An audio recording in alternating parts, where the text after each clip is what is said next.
हरिओम.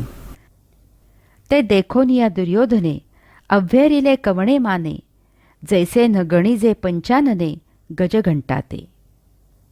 अर्थात ज्या प्रकारे सिंह हत्तीच्या कळपाला कसपटासमान लेखतो, त्याप्रमाणे दुर्योधनाने पांडवांचे ते सैन्य तुच्छ मानले. दुर्योधनाची पांडवांच्या सैन्याबद्दल प्रतिक्रिया विचित्र आहे, परंतु ती त्याच्या रजोगुणाला शोभेल अशीच आहे. माऊलींनी पांडवांच्या सैन्याचे वर्णन रुद्रावतार धारण केल्यासारखे केले आहे. ते सैन्य महाभयावह आहे, शत्रूला धडकी बसावी असे आहे. त्या अशा प्रकारच्या सैन्याला नुसतं पाहूनच शत्रू भीतीने थरथरायला लागेल असे ते बलाढ्य सैन्य आहे. त्या सैन्याची दाहकता आजमावली तर शत्रू चळचळा कापू लागेल असे त्या सैन्याचे वर्णन केले आहे. ते भैसूर सैन्य पाहूनच शत्रूने माघार घेऊन तेथून पळ काढावा असे त्या सैन्याचे वर्णन आहे. परंतु माऊली सांगतात की दुर्योधनाने त्या सैन्याचे नीट निरीक्षण केले आणि त्याने ते पूर्णपणे दुर्लक्षित केले. त्या अशा सैन्याला त्याने कसपटासमान मानलं.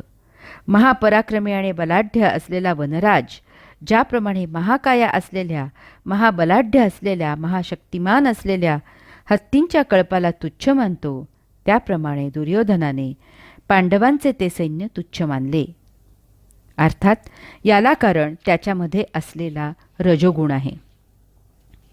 रजोगुणी तमोगुणीसारखा आळशी आयत्या बिळावरील नागोबा नसतो. त्याला तमोगुणीसारखेच सर्व काही हवे असते, परंतु त्यासाठी तो कठोर मेहनतीचे पहाड फोडायलाही तयार असतो. उपभोगांसाठी त्याची कष्ट सोसायची तयारी असते. इरेला पेटून उपभोग मिळवण्यासाठी, पाहिजे ती वस्तू प्राप्त करण्यासाठी प्रसंगी त्याची खाईत उडी मारायची तयारी असते. त्यासाठी तो अन्य लोकांना तुच्छ मानतो. त्याच्यासमोर आव्हान असेल तर उपभोगांसाठी तो ते स्वीकारतो आणि यामुळे प्रतिस्पर्ध्याला तो कमी लेखतो. यामुळे त्याला स्पर्धा करायला मानसिक बळ येते, कारण तोच स्वतः जर म्हणू लागला की समोरचा प्रतिस्पर्धी बलाढ्य आहे, तर तो त्याला टक्कर कशी देणार. निवडणुकीमध्ये एका ठिकाणाहून एकच उमेदवार निवडून येणार असतो हे नक्की असतं, परंतु तेथे अनेक उमेदवार उभे असतात आणि एकाच ठिकाणी निवडणुकीला उभा राहायला प्रत्येक उमेदवार सांगतो की अमुक मताधिक्याने नक्की निवडून येणार म्हणजे येणारच. त्याचप्रमाणे दुर्योधनाने पांडवांच्या सैन्याला क्षुद्र लेखणे हे स्वाभाविक आहे. माऊलींनी पांडवांच्या सैन्याचे वर्णन करताना ते भावार्थ दीपिकेच्या मूलभूत विषयाला सुसंगत असेच केले आहे. त्यांनी त्यासाठी 5 ओव्यांमध्ये 4 उपमा दिल्या आहेत.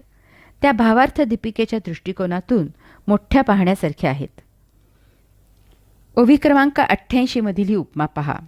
ज्याप्रमाणे महाप्रलयाचे वेळी महाकाळाचे मुख पसरलेले असते, त्याप्रमाणे पांडवांचे सैन्य खवळलेले आहे असे वाटते. ज्यावेळी महाप्रलय होतो त्यावेळी त्या महाकाळाचे मुखात सर्वच जण भरडले जाणार आहेत. वडिलांचे पश्चात 2 भावांमध्ये घराची वाटणी मध्यभागी भिंत घालून होऊ शकते, परंतु सामायिक असलेल्या विहिरीची वाटणी होऊ शकत नाही. ती सामायिकच राहते. आता जर एका भावाने दुसऱ्या भावाला त्रास देण्यासाठी भावाच्या वाटणीच्या अर्ध्या विहिरीत घाण टाकली, तर त्यावेळी त्याच्या वाटणीच्या विहिरीतही घाणच येणार आहे. किंवा भावाच्या अर्ध्या घराच्या भागाला आग लावली तर त्यात त्याचेही घर जळून जाणार आहे. माऊलींना सांगायचे आहे की यासाठी समंजसपणा दाखवून भांडण तंटा न करता सर्वांनी एकोप्याने थोडे कमी जास्त झाले असले तरी ते स्वीकारून आनंदाने गोडी गुलाबीत राहणे हेच शहाणपणाचे आहे. यातच दोघांचाही फायदा आहे. हरिओम.